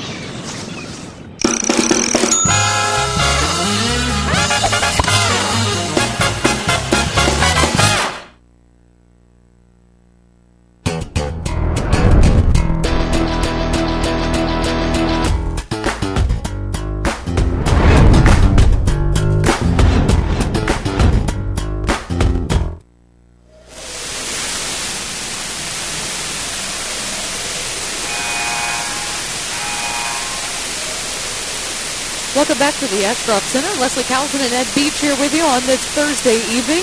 The Evangel Lady Crusaders hosting the Missouri Valley Lady Vikings. The Evangel 3-8 record in the conference right now. Missouri Valley coming in with a 3-9 record. So Evangel with a continuous half-game lead over the Vikings. And they're both kind of scrapping their way, wanting to get in that conference tournament. It's a game for the Crusaders. Rumfeld fires a 3 and nails it. Rumfeld now in the scorebook with her first points of the night. Crusaders back up by 8. Big shot. Vikings have worked their way from being 13 down to 5, and now the Crusaders come back up by 8. Morales skips it around to Vasquez, left side on the Vikings end. Kara Clark with it out front. Scoops it to Sammy Jackson. Finds a seam, gets through some Crusaders. McSpadden with a rebound, though, as Jackson's shot no good. McSpadden takes it up the court herself. Now we'll kick it to a point guard, Landolt, who will set the offense from there. 18 on the shot clock. We're under the halfway mark now. 9 minutes to go. Walsh with it out front. Needs some help. Finally gets Landolt top of the key. They go right side to McSpadden. She feeds inside to Walsh. She's going to challenge Morales and sticks Morales with her fourth foul. That was a good job by Walsh. It was a good person to challenge. I don't think you want Morales to stick out there too much longer. No, she's probably their most dangerous player, their best rebounder by far. Breda's kind of caught her. Yeah. Wasn't really going to score there, but turned, faced the basket. Got Morales to take a huge swipe at her, and that's going to be a foul every time. Free throw no good for Walsh. That's first of two that she'll get. Couple of substitutions. Morales goes out, so does Julia Vasquez. Raina Smith comes back in. And Ebony Brown checks back in as well. Walsh's second free throw is good, though. She's got 3. Her first point of the half. Crusaders lead by 9. 8:45 to go. Jackson brings up the ball for Missouri Valley. Guarded all the way by Landolt. And Landolt got a little too much hand check in there to get called for a second foul. And that'll send Sammy Jackson to the line. Shooting 2 now. Double bonus. As that was the 10th foul for the Crusaders. Vikings as a team only 63% from the line. Wow. Yeah, that's tough. They'll need to be a lot better than that to try to come around and threaten, but they're still in striking distance here. A lot of time to go, and if they can make free throws, they can be in position here down the stretch. Jackson gets 2. First shot is good. Her first point of the second half. Only had a field goal the first half. Been pretty quiet. Second free throw is up, and that one's good. Holds her team within 7. 51-44, Crusaders lead. 8:35 to go. Landolt with the ball out front. She's going to travel. Takes a shot. Both her feet leave the floor, though. And it's a Crusader turnover. Vikings inbound it by the Evangel bench. Sammy Jackson takes the inbound pass, brings it up floor for her team. Passes off left side to Raina Smith. Now top of the key to Eddie Brown. Going to hand off to Jackson. Challenge Landolt right side. Takes it now left. Bounces around again. Picks it up and passes to Kara Clark. Backs in against Rumfeld. Skips it out, though, to Lovelace. Bounce pass back inside. Clark this time turns and fires a shot. No good. Well challenged by Rumfeld. Bree Walsh in trouble. Getting the rebound. Gets herself out of there, though, and finds Landolt. Landolt walks the ball up the floor. Evangel content to kill some clock. Akins with it now right side. Finds a flashing Bree Walsh. She's left all alone at the block. Gets the shot in. Gets fouled. Good cut by Walsh. Ditches Ebony Brown. Leaves her in the dust. And Brown catches up with her just in time to commit the foul. Evangel needed that. A little bit of a lull in this game. The Vikings have rallied here, and that helps a lot. Walsh converts the three-point play. She's got 6 for the Crusaders. Crusaders now back up by 10. Vikings have pulled within 5. But Evangel managing to rebuild that lead again to double digits. Raina Smith goes to her right. Passes off to Sammy Jackson. She's going to go ahead and fire from 3. Even though Landolt was kind of in her face, the shot no good. Crusaders come up with a big defensive rebound. Deep try, too. 22, 23 feet. And early in that possession. Landolt finds Walsh. Left wing. One-handed pass down low to Akins, who was cutting across the lane. Ball saved and going out of bounds, and the Vikings get it. Teams trade turnovers there. Ebony Brown backs her way inside, puts up the shot from the left block, but it's no good. A little hard off the glass, and Crusaders come up with that rebound as well. Crusaders rebounding a lot better this game than I've seen them in some of the previous games.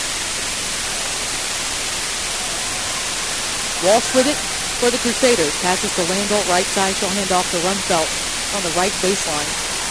Walsh now gets it, feeds it inside to McSpadden. She's double teamed, but puts it up and off the glass. And McSpadden having a big night for the Crusaders. There's going to be a Viking timeout called. They trail by 12. Evangel leading 56-44. 6:26 to go in this game. We'll be right back after this.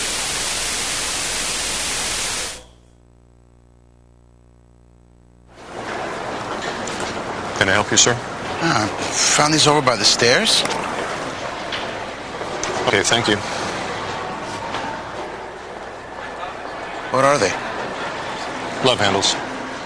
Lots of people lose them taking the stairs instead of the escalator.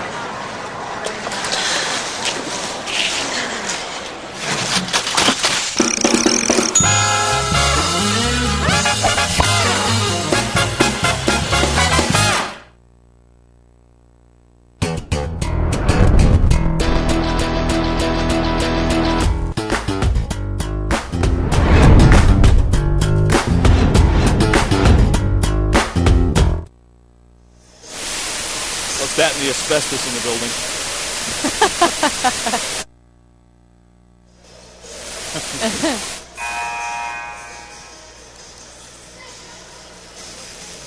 '66. The Stone Ages.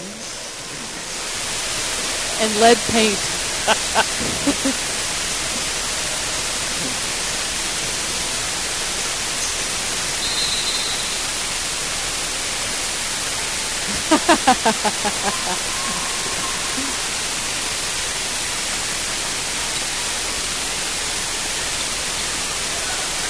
Back at the Ashcroft Center, Evangel Lady Crusaders hosting the Missouri Valley Lady Vikings. Crusaders on top of this one so far by 12, 56-44. Get a defensive rebound and will have control of the ball once again on a missed Viking shot. Landolf brings it up, passes to McSpadden. The Crusaders with their original starting five in. Pass intended for Emily Akins, who did appear to be open. Pass a little too much mustard on it for McSpadden, and it goes out of bounds. Vikings will get it. That might have been the one bad stat for the Crusaders the first half. A few too many turnovers. They've had a few this half as well, but still with a 12-point lead, 56-44. Lovelace with it, right side for the Vikings. Now Raina Smith, top of the key. Passes back to Lovelace. Bounce pass up front to Brown. She looks inside, goes to her right, tries to drive against the Crusaders. Picked up a pretty bad shot. Brianna Walsh gets the rebound. Is going to get grabbed from behind. And that's going to go against Lovelace. Just thinking this is 2 or 3 minute juncture here is probably the critical point in the game. You're up 12, but not exactly in the midst of a run. But if you can kind of build a lead here and put it out of reach, that'd be huge. But the Vikings with the 4 or 6 point can be right back in striking distance and be in this all the way to the end of the contest. If Evangel doesn't convert or has a couple of lapses on the defensive end. It starts here at the free throw line for Brianna Walsh. She gets a 1-and-1. First free throw is no good. And that could become a big deal for the Crusaders. I think they've also got to be ready to take some contact. Raina Smith goes to her left. Vikings may up their defense a little bit. Foul's going to be called on Akins. That's her third personal. And again, no matter what here, Vikings getting 2 free throws. We're in double bonus quite a while ago. 5:13 to play, 56-44 the score in favor of Evangel. Looking to snap a 7-game losing streak. Trying to get that monkey off their back. Smith's free throw finally rattled in. All she's had tonight is free throws. Had 2 a little bit earlier in this half.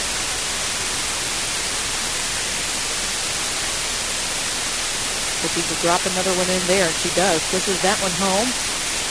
Crusaders now, they lead by 10. Well, you're not in the comfort zone yet. There's still just 5 minutes left. A 10-point game, but things can change quick. Akins with it right side. Now Walsh top of the key. McSpadden takes the pass from her, fires a 3. Back off the iron, no good, but Lando gets the long rebound. That thing flanked out about 17 feet. Wisely pulls it back out. Let's keep running offense and some clock. Akins flashes, gets on the right block, spins, gets fouled, and will get to the line. Good free throw shooter to have at the line. 83% on the season is Akins. That foul goes on Raina Smith, and that's her first personal. 19 foul for the Vikings, so Crusaders nearly at the double bonus mark. Next foul they will be. Akins gets 2 no matter what, though, here, because she was shooting. Makes the first free throw.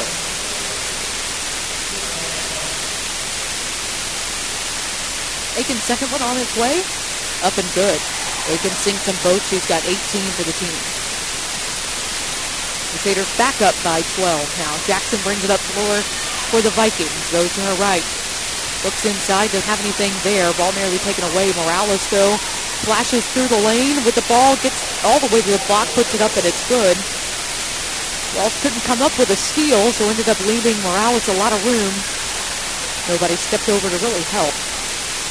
McSpadden now left side with the ball for the Crusaders. Finds top of the key. Akins cutting up there. Now Landolt right side. Keeps swinging it right to Rumfeld. Tries to go inside to McSpadden. Ball knocked away from Lovelace. And Vikings get it back. 4 minutes left on the clock. Crusaders lead by 10. Raina Smith with the ball in front of her bench for the Vikings. She quickly fires a 3. No good. Walsh tries to get the board. Instead, it has it knocked out of bounds. That's going to go back to the Vikings.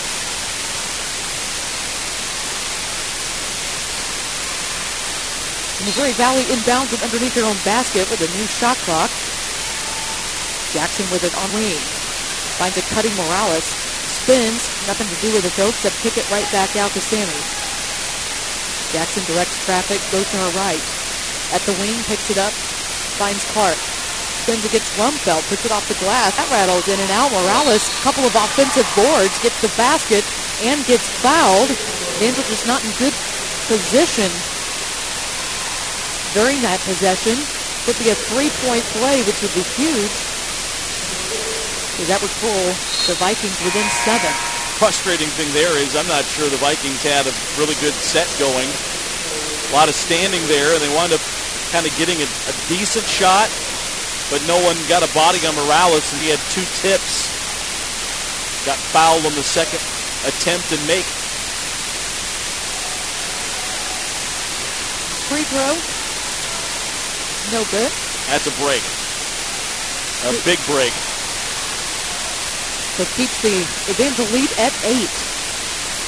That foul, by the way, a moment ago was on Rumfeld, her 4th. Crusaders with the ball back. Akins with it.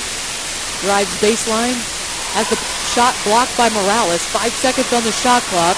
I think Landolt realizes it now. Takes it and has it knocked away from behind. 1 second now on the shot clock. They may need a tip. Yeah. 3:03 on the game clock. Again, Crusaders inbounding it underneath the basket, but 1 second, about all you have time for is just a quick tip, and that's it. Yep.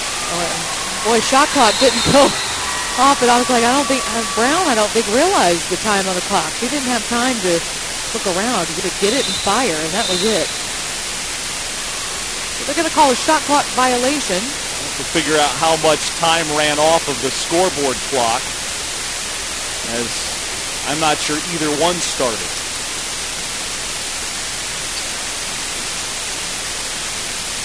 Well, actually, yeah, it should be the 1 second. Yeah, that's when the turnover should occur. Yeah, too much time. Actually, they had it at 2:56, but that much time couldn't have run off, so they reset it to 3-2. Vikings also get the ball back. Crusaders leading by 8, but that not feeling too safe right now, and a travel called on Morales as she jumps. Not enough. The ball wasn't held enough by Crusaders for it to be a tie-up. She just kind of turned, jumped, and never let go of the ball.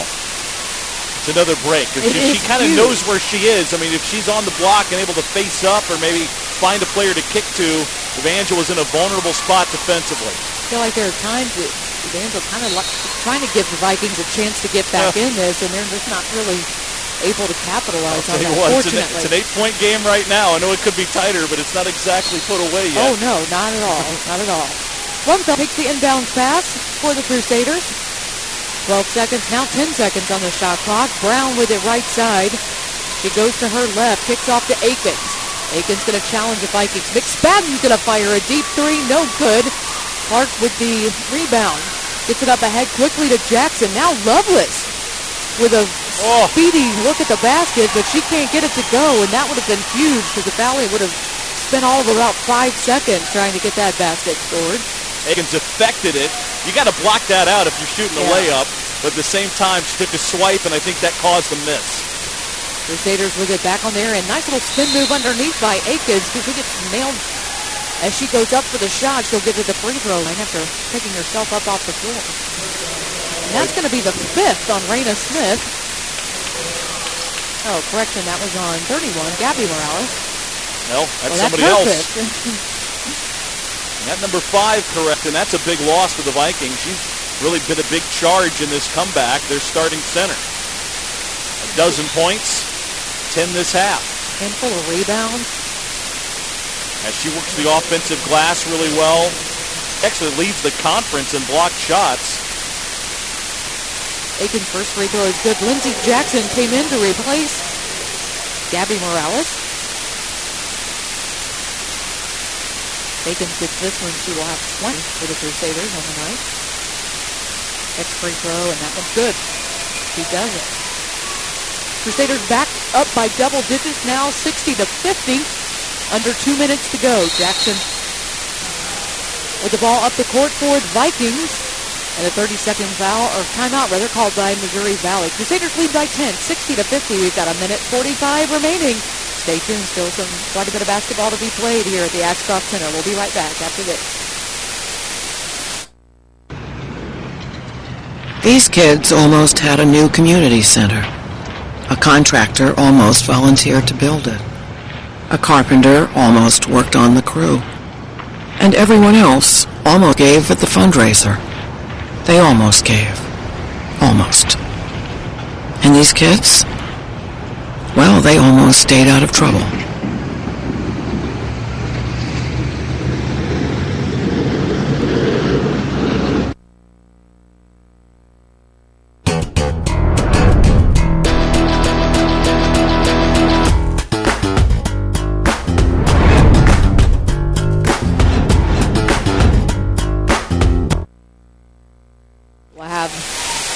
Bit of a warm-up time, and then the men will take the floor. Following that, a foul going to be called on Tianchi Brown. Her third personal. That's going to send Sammy Jackson to the line.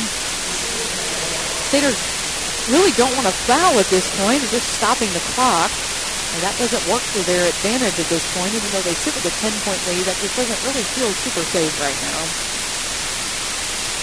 Jackson's first free throw is good. The Vikings have done well to hang around this thing. I mean, they were down 12 or 14 with 5 or 6 minutes to go, and you think, well, they're on the verge of maybe being pushed out of the game. They've hung in. Jackson's second free throw on the way, and no good, but Crusaders not blocking out. Hart comes up with the board. Kicked out of bounds by the Crusaders. Vikings will get it back. So it could turn into a 3 or 4 point play here for the Vikings. Crusaders giving up a rebound opportunity. Clark with the ball on the block. Backs in against Rumfeld. Spins in the lane. Puts it up and no good. Bounces around to the iron. Again, the Vikings clean up the rebound, but off-balance pass goes to the Vikings bench, and the Crusaders this time will get it. They're going to try putting some full-court pressure on the Crusaders. A little bit late, though, getting that set up, and Crusaders inbound it no problem. Pass gets up ahead to Landolt. She's on the left side. Now brings it back top of the key. Passes to McSpadden. She's on the volleyball 10-foot line. Now Aikens has it right side. Being manhandled by Jackson. Finds Landolt. Open seam to the basket. Aikens all alone. Gets an easy layup. Aikens with 22. Crusaders up by 11. Jackson's going to challenge Landolt. Gets about 5 feet from the basket. Puts up a shot, no good. Brown comes up with the rebound. Immediately swarmed by Vikings. Splits them, though. It's up ahead. Has a handoff to McSpadden from the left side is good.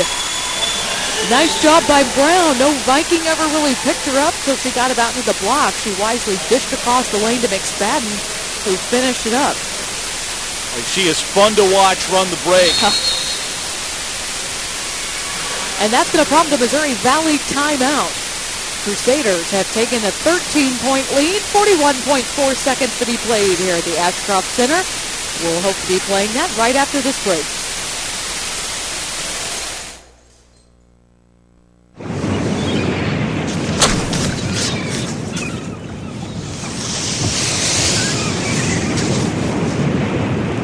Check it out, man. What is that? It looks like someone's belly. Probably lost it walking on the beach. Man, just leave it. Let's go.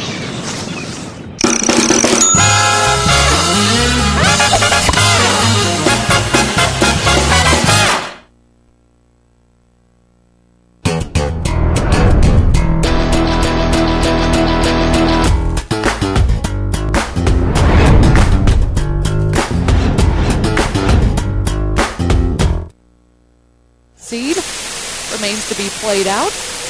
You know, again, they've been in about every game.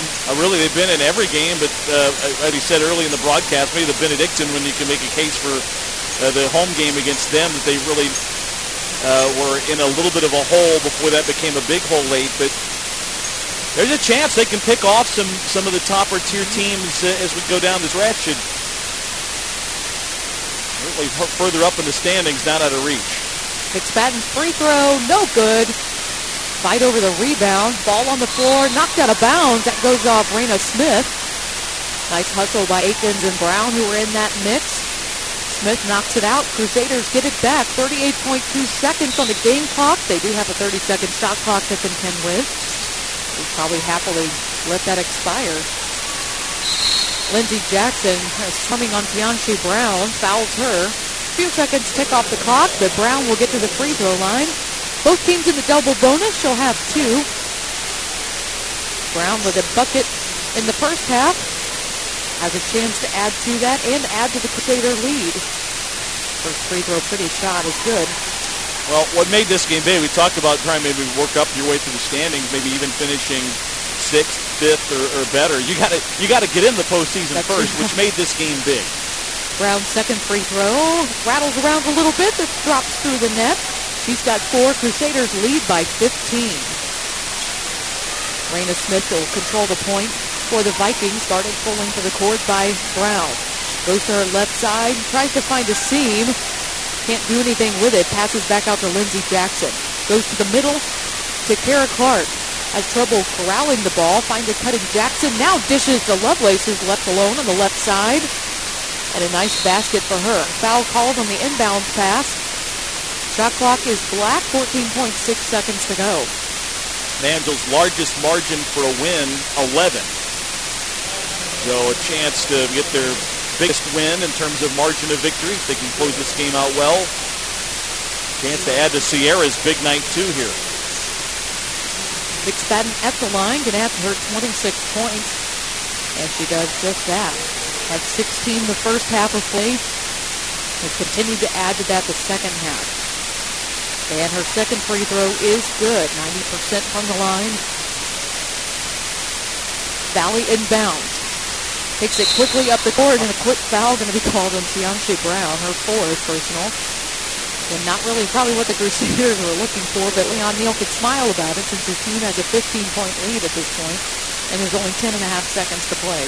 That's a bad luck there. Jackson lost the ball.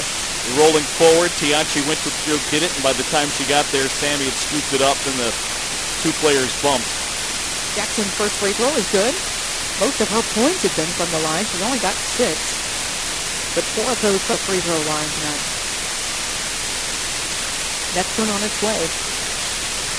No good. She misses the second in. Ball batted around. Brown comes up with it. Finds an outlet to Akins. That should do it. Crusaders just need to dribble it out here.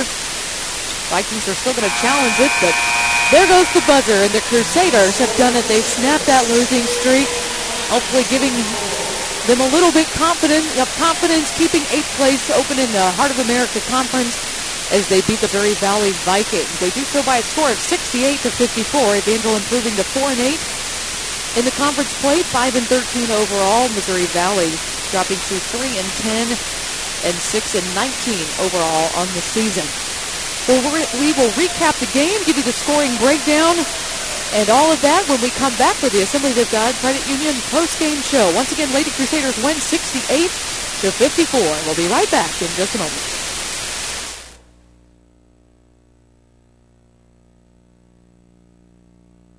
Production truck real quick. Okay.